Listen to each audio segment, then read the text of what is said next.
두 번째 영상, 성과주의 예산입니다. 이 성과주의 예산은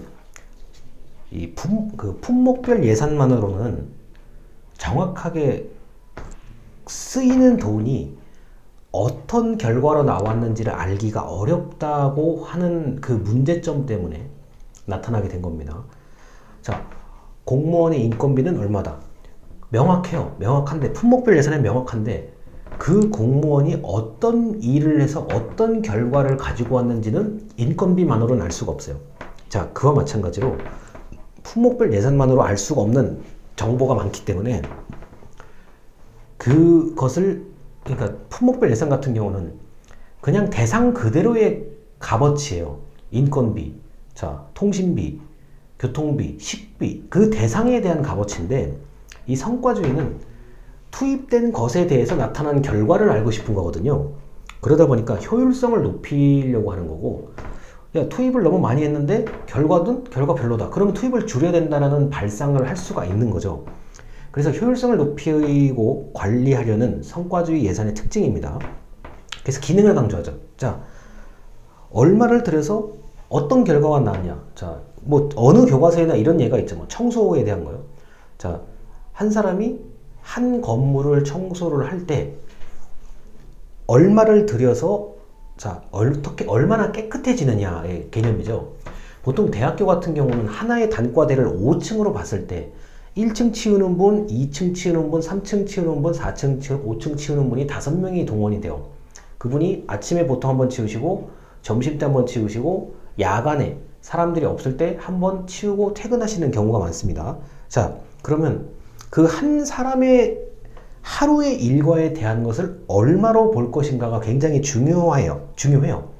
근데 청소라는 기능을 놓고 얼마의 예산이 쓰여야 되는가를 강조하고 싶은 거죠. 그래서 업무량, 몇 시간 동안에 얼마를 곱해서 얼마다가, 이게 가장 기본적인 성과주의 예산의 방식입니다. 자, 어떻게 보면 이런 거예요.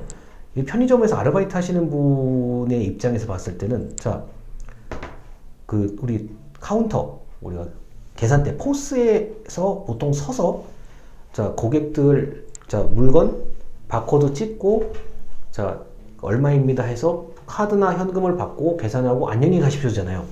이 업무를 1시간 동안에 얼마의 임금으로 책정을 해야 되냐는 거예요. 근데 여기서는 당연히 일반 기업이기 때문에, 편의점이라는 건 기업이기 때문에 최저임금법에 적용을 받아서 거기에서 이제 그 언저리에서 보통 이제 임금이 책정이 되는데, 지금 이 성과주의에서는 정부 기준에서 봤을 때, 야, 이거는 그 일반 기업에서 투자하는 것처럼 책정하기에는 좀 애매하고, 기능과 사업을 정확히 분류를 해야 돼요. 자, 청소면 청소, 수리, 고치는 거, 리페어. 자, 수리면 수리. 이런 식으로 업무 영역이 안 겹치게, 이게 똑부러지게 구분하는 게 일단 중요해요. 그 다음에 그 사람의 직무 측정, 그 사람의 하는 일이 과연 몇 시간 걸려야 되냐, 몇 분 걸려야 되는지를 측정해. 이게 직무 분석이 좀 필요한 상황이에요, 사실은요. 사람이 일하는 경우는요. 그래, 그러면은 저건 원래 내가 볼 때는 1시간이면 끝날 것 같은데 저 사람은 3시간 걸려.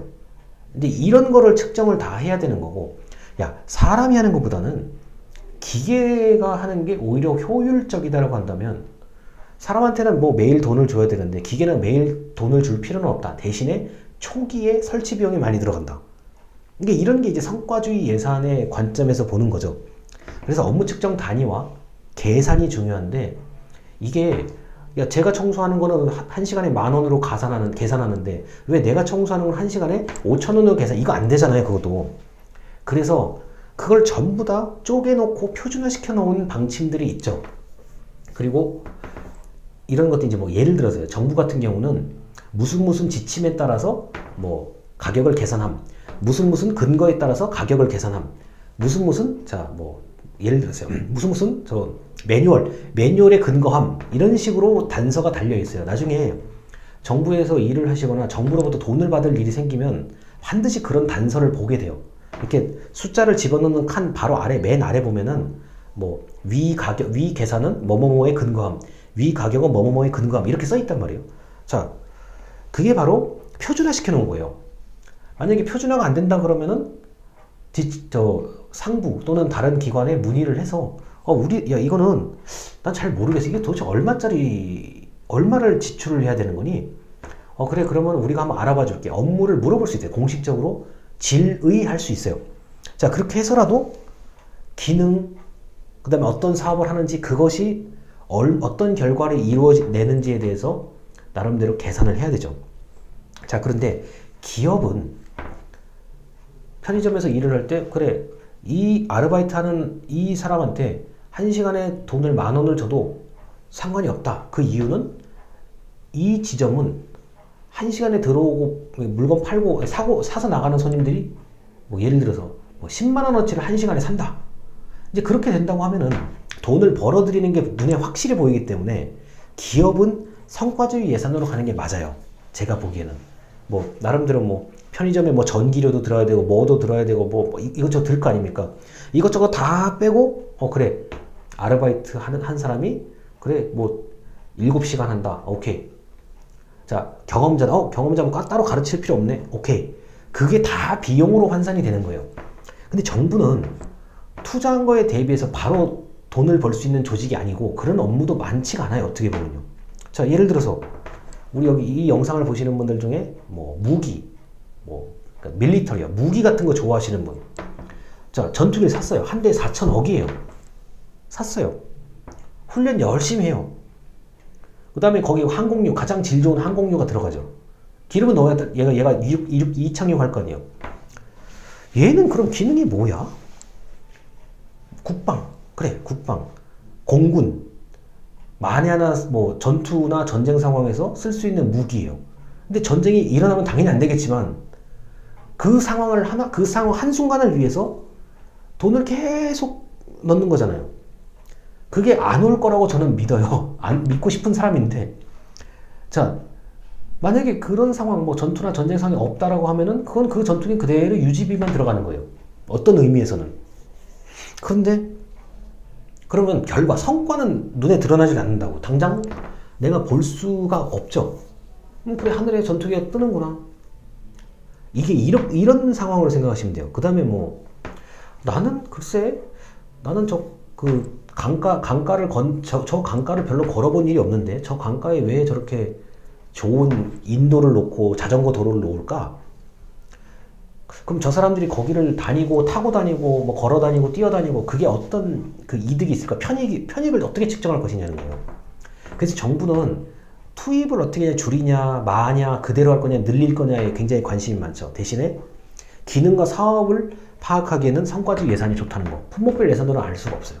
자, 그래서 표준품셈, 공사비 원가 관리라고 포털 사이트에 표준품셈이라고 치면은 공사비에 대한 원가, 그 인력 비용, 한 시간에 얼마다 그게 아주 자세하게 다 분류가 돼 있어요. 표준이에요. 말 그대로 표준 계산법이란 뜻이에요. 공사나 이런 그 뭐 건축물 자재, 콘크리트 얼마, 철근 얼마 이런 거 있잖아요. 그게 표준 단가로 만들어져 있는 게 표준 품셈입니다. 그래서 대규모 공사를 할 때는 표준 품셈을 참고를 하고 정부 입장에서는 표준 품셈에 따라서 그 근거에 따라서 단가를 계산하는 경우가 있어요.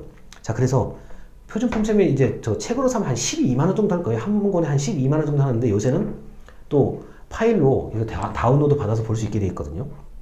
그래서 이거를 또 항상 그 옆에다가 이렇게 이런 책을 놓고 항상 검토를 하는 또 그런 담당하는 사람들도 있습니다. 자, 그래서 이 성과주의 예산은 어느 책에도 나오지만 다른 교과서에서도 나와요. 뭐 경찰관의 출동.